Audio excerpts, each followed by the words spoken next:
Your birthday party, am I invited? Yes. Yes, you're definitely invited. I invite you to all my parties. You just haven't seemed to show up to No, any well, of them.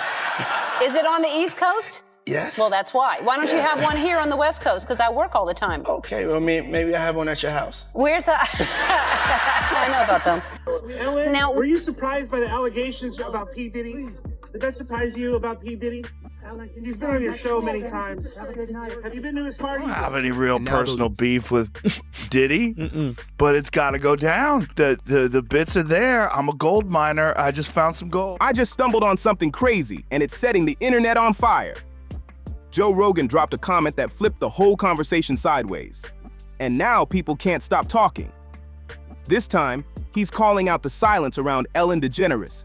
And yeah, it's getting uncomfortable fast. With the Diddy situation blowing up headlines and timelines everywhere, folks keep asking the same thing over and over. Why is nobody connecting these dots when Ellen's name keeps sliding into the mix, yet people act blind to it?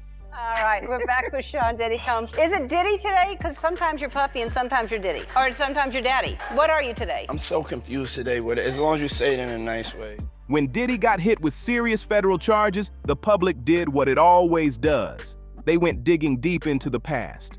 Old clips, old interviews, moments that people laughed off years ago suddenly feel way heavier now.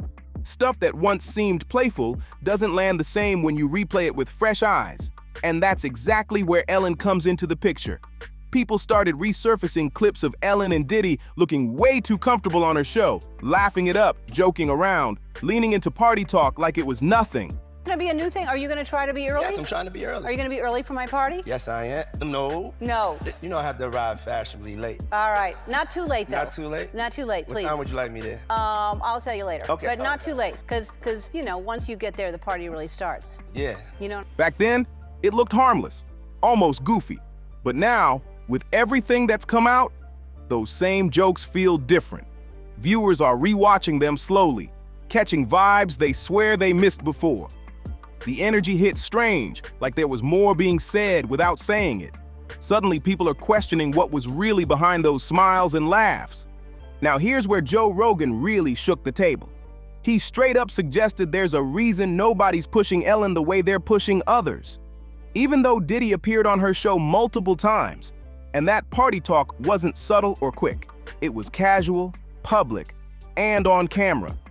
And now viewers are reinterpreting those moments as pieces of a much bigger puzzle. Because when you really sit with it, the silence feels loud, almost intentional. And it leaves one question hanging in the air. Is this just bad timing? Or is this the kind of subject nobody wants to touch? And trust me, it only gets stranger from here. Remember when Ellen's show suddenly ended after that toxic workplace scandal blew wide open? That wasn't just some forgettable headline that came and went. It completely shifted how people looked at her, and the vibe around her brand changed fast. Not long after that, Ellen and Portia packed up and moved to the UK, with Ellen publicly tying the move to the political climate. But a lot of watchers didn't see it as some casual lifestyle switch. They saw the timing and started side-eyeing it hard. As you may have heard, this summer there were allegations of a toxic work environment at our show, and then there was an investigation. I learned that things happened here that never should have happened. I take that very seriously, and I want to say I am so sorry to the people who were affected. Fair or not? That's how the internet reads things now? Coincidence? Maybe, but the audience doesn't deal in maybes anymore. That's why people keep digging up old receipts, replaying clips, and asking what really went down behind the scenes when the cameras were off. So before diving deeper into the Joe Rogan angle, you've got to understand why Ellen even matters in this conversation at all. I guess Diddy just kept people at his houses because he's got multiple houses and he's just had freak out part. Look at him. Look at Saucy sat down and go, Saucy. Yeah. No, Saucy's crazy. Have you seen Saucy? When BuzzFeed News dropped that report about her show, everything exploded overnight. Her whole be kind image took a serious hit. Former staff described a work environment filled with intimidation, racial issues, serious allegations, toxic management, and a feeling that speaking up came with consequences. People said it felt like walking on eggshells every day. What really stuck with the public was the contrast. The brand screamed kindness, but the stories sounded like pressure and control. The backlash got so intense, that multiple executive producers were removed and Ellen addressed the situation publicly. But that didn't end the conversation. Not even close. People kept asking if the problem stopped at management or if it was baked into the entire culture of the show. Now, what time would your party start, let's say? Like 9:30. Really? That early? Yeah. I could make that. Yeah. But I could think of you of starting a party at like midnight. Like, what time will it go till? That's a different type of party, though. Uh-huh. It'll go from like 9:30 to like maybe 3 o'clock, 3 o'clock. And then, we have the top 2 floors of the hotel. And then it will carry on there? Yeah. Then the after party. No, I know about. Ellen said she didn't know everything that was happening behind the scenes, and that's where opinions split down the middle. Some folks believed her, others weren't buying it at all. Either way, the damage was done, and her reputation never walked away the same. The show kept going for a short time after all that, then it finally wrapped with Ellen saying it just wasn't challenging for her anymore. But a lot of people didn't buy that explanation at all. To them, it felt like the trust was already broken, and once that cracked, it never fully healed. Right. So if you don't have what they need, they're gonna leave. Right. Gotta keep them there. Right. You need locks on the doors. Okay, this is sounding kind of dangerous now.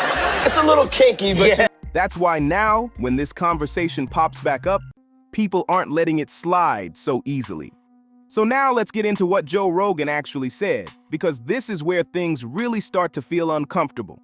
During his Diddy discussion, Rogan pointed out how wild it is that for years, celebrities openly joked about Diddy's parties like it was some kind of flex, like bragging rights. I do feel like you may not do that. You're neat though, right? I would imagine your closet is color coordinated. Everything is hung in a certain, right? So you're neat, it's just that you're not the person that puts it back. All right. Looking back now, that energy hits completely different.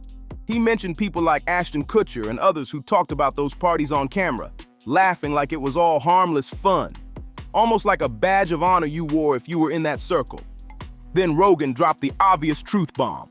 One of the biggest places where that party talk happened publicly was on Ellen's show. Party, but there's a camera that swings around and they go, hey, yo, Odell Beckham, and you see Justin Bieber's head come up from his crotch, and he looks in the camera and he's very confused. It's a really disturbing video. At that time, Puff was the biggest guy in the world. You couldn't even get in his parties. And he was throwing a party, and he said, yo, Playboy, this party's $1.5 million. I said, for what? I mean, what are you saying? It costs $1.5 million to throw this party. I said, Puff, I love it. The party's amazing. Yes, the mayor is here and everything. I said, but that's too much work. I said, you come to my place in LA, I'll throw you a party for $400. That will rival this party. And he got a little mad. He was like, yo, no, I'm known for this shit. Don't. Rogan's point was simple, but heavy. How did so many famous people orbit those parties for years, talk about them openly, laugh about them, and then later say they saw nothing at all? Especially now, when the current allegations paint a way darker picture than anyone admitted back then. And this is why one specific moment won't stop circulating online. A clip from a 2018 interview that people keep replaying frame by frame. Diddy tells Ellen he invites her to all his parties and she never comes. Then he says the parties start early, but the real party doesn't kick off until midnight on the top floors. Ellen reacts like she already knows exactly what he's talking about. That reaction right there is the moment people refuse to let go of. So let's really break down why this matters, and why Joe Rogan finds it strange that Ellen's name barely shows up in the mainstream version of this story. First off, Ellen didn't just have Diddy on once or twice. He appeared multiple times, and that party talk wasn't random, it became a running joke on her show. It was casual, public, and played for laughs. Then people started pulling even older clips, and that's where things got even messier, like that 2002 Conan O'Brien moment, where Diddy jokes about needing locks on the doors at his parties. This leads me to the perfect thing, because I would like you to clear something up. There's a lot of talk going on with Chris Brown being at your place in Miami, and you arranging Chris and Rihanna getting back together. And it's my house. And I'm allowed to give my house to whoever I want to give my house to. That's number one. Number two is that I'm the type of person that I don't cast a stone or cast a judgment on anybody. And so if a friend or friends ask me for a favor, then I'm going to be there for. Back then, people brushed it off as shock humor. A wild line meant to get a laugh. But when viewers replay it now, it doesn't land the same way at all. It feels like foreshadowing, whether that's fair or not. Once those clips started circulating again, the conversation shifted fast. The question turned into, what did Ellen know, if anything at all? And if she knew nothing, why stay completely silent now? That silence is what people keep circling back to. Fans even resurfaced that old 2016 tweet where Ellen jokingly gave Diddy a playful nickname, and then clips started spreading of moments where she's approached with questions and doesn't engage. Some viewers read her body language as uncomfortable or guarded. Others say anyone would look the same being caught off guard on the spot. Either way, it poured more fuel into the discussion. Rogan's point isn't about accusations, it's about perception. And perception gets louder when silence fills the space. And then there's another layer that makes this even more complicated: the workplace scandal. Former staff described an environment where people felt afraid to speak up, a culture of power, silence, and pressure. Commenters keep comparing that dynamic to how they imagine other celebrity circles operate when influence is involved. That doesn't prove anything criminal about Ellen at all, but it explains why people keep drawing parallels and why this conversation refuses to die. There are also stories that keep getting repeated in the same breath, especially when people talk about former crew members from Ellen's show. All right, well, let me catch up on what's been going on with me since you saw me last. I decided to take up gardening. I got chickens. Let me see what else I can tell you about that. It's been going on. Oh yeah, I got kicked out of show. Some described how tense the set felt day to day, while others claimed certain guests were quietly kept off the show because of personal conflicts. Whether every single detail is accurate or not, the pattern people argue about stays the same: control, pressure, silence. And once the public thinks it sees a pattern like that, they don't just watch old clips anymore. They start reinterpreting everything they see through a new lens. That's when moments that once looked clean and polished suddenly feel different. One moment people keep pointing to stands out the most because of the contrast it shows. Back in 2009, after Chris Brown was publicly accused of hitting Rihanna, Ellen put Diddy on the spot on her show. She questioned why Chris Brown was even allowed to stay at Diddy's house. Ellen spoke firmly about domestic violence, saying she didn't want any girl thinking it was okay to go back to a guy who hit her. At the time, that stance sounded strong and protective. But years later, when workplace allegations about Ellen's own show started circulating, former staff described a toxic environment. Look at the temple, and then look at the... Let me see Ellen's background. What? Oh, similar. That looks like a building, though. Like yeah, sure. Yeah. Is that a building in LA? That might be a building in LA. They talked about behavior that felt intimidating and a culture that made people uncomfortable speaking up. And that contrast is exactly why people started using the word hypocrisy. Not because it proves a crime, but because the difference is hard to ignore. One moment it's about protecting others, and the next moment people are questioning what was happening behind the scenes on her own set. Now zoom out for a second. There were also reports that Ellen and Portia sold their Montecito home and moved to rural England, with the move publicly tied to the political climate. But a lot of viewers mashed that timing into the Diddy conversation anyway. As his legal situation pulled more attention, people started tracking which celebrities stayed silent and which ones spoke up. And this is where things got even messier. At one point, wild rumors spread online claiming Ellen had some kind of arrest warrant connected to her former DJ, Stephen "Twitch" Boss, who passed away in late 2022. Others even claimed a recording was played in court. Fact-checkers shut those claims down fast and labeled them false. But what really shocked people wasn't the rumor itself. It was how fast it spread. Because by that point, the crowd wasn't asking, "Is this true?" anymore. They were asking, "What else haven't we been told?" At first, people weren't even asking if something was true. They were asking, "Does this fit the storyline?" And once Ellen's reputation took damage, her name became a magnet for anything that sounded dark, shocking, or Hollywood adjacent, especially if it could be tied to some bigger hidden industry narrative. And that's the danger right there. In moments like this, rumors don't crawl. They sprint faster than reality.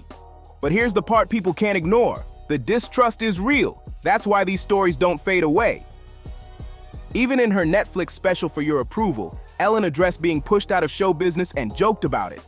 She basically admitted that the "Be Kind Girl Wasn't Kind" headline became her entire identity overnight. She leaned into it with humor, but not everyone laughed. What really caught people's attention wasn't even the joke itself. It was the tone.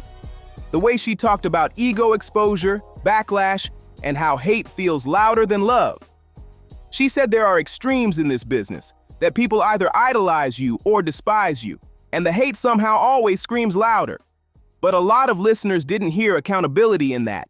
They heard deflection, like someone still processing the fallout instead of fully owning it. Then came another viral moment that showed just how far this conversation has drifted. Aaron Rodgers went on Joe Rogan's podcast and tried to compare Ellen's old talk show set to Epstein Island because of similar-looking architecture. Rogan shut it down immediately, saying it looked like a normal building in LA and was probably just coincidence. Still, the fact that it even came up says a lot about where Ellen's reputation sits right now. People are trying to place her on the same conspiracy map they use for some of the darkest names in modern history. Not because anything like that has been proven, but because the internet loves a storyline that feels dramatic and cinematic.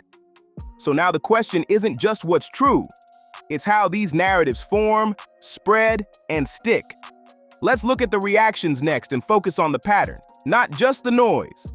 Some people jumped straight to the visuals saying, "Is that even a building in LA?" While others went further, claiming Ellen knew things and quietly moved to England, while Diddy got tied up in a federal case. Others praised Joe Rogan, saying he's the only one saying what everyone's thinking. They keep asking why certain names get dragged nonstop, while other names seem to get handled with softer gloves. Then came the body language breakdowns. Clips of Ellen not engaging with questions started circulating, with people calling her expressions guilty looking. Again, that's not proof of anything. That's perception. But perception is exactly what fuels these comment wars. And once it starts, it doesn't slow down. If you scroll through the replies, you see the same themes repeating over and over. Toxic workplace headlines. A public apology people didn't find satisfying. A move overseas that viewers treat like a signal. Then the Diddy conversation getting louder and louder. All of it stitched together into one long narrative that refuses to disappear. That's really the engine behind this whole story. A lot of people feel like Ellen never truly paid a price, so they start searching for a bigger explanation. Remember the question from the beginning. Why does it feel like nobody wants to talk about Ellen in this conversation? The answer most people land on is simple. They think she's handled differently. Not officially, not in a courtroom way, but in a she's still Ellen DeGeneres way. Connections, money, relationships, influence, and the ability to shape the narrative even after stepping away from TV. But here's what's changing fast. People like Rogan don't follow the same social rules. They'll say the quiet part out loud, not as a verdict, but as a question. And once a massive platform treats something like a valid question, the audience runs with it full speed. The real controversy isn't that Ellen is worse than Diddy. That's a reckless leap. The real issue is why some names get interrogated nonstop, while other names get handled differently, even when the clips exist, even when the quotes exist, even when the optics look messy. That's why this keeps circulating. The Diddy situation hit rewind on everything. Old interviews get replayed, old jokes get relabeled, and suddenly people aren't just watching entertainment anymore. They're watching for patterns. So what's next for Ellen? Honestly, probably a quiet life, unless someone comes forward with real, verifiable evidence tying her to anything illegal. Not vibes, not theories, not body language. She'll likely be remembered more for the toxic workplace era and her colder reputation than anything connected to Diddy. As for Diddy, that legal fight doesn't just vanish. There are filings, appeals, civil battles, and a nonstop echo that keeps pulling more names into the conversation, whether they belong there or not. Now it's on you. What do you think about all this? Do you think Ellen knew more than she ever admitted? Or is this just the internet doing what it always does? Turning old clips into a storyline. Drop your thoughts in the comments. Like the video, subscribe to ScarFame, share it with someone who loves celebrity drama, and we'll see you on the next one.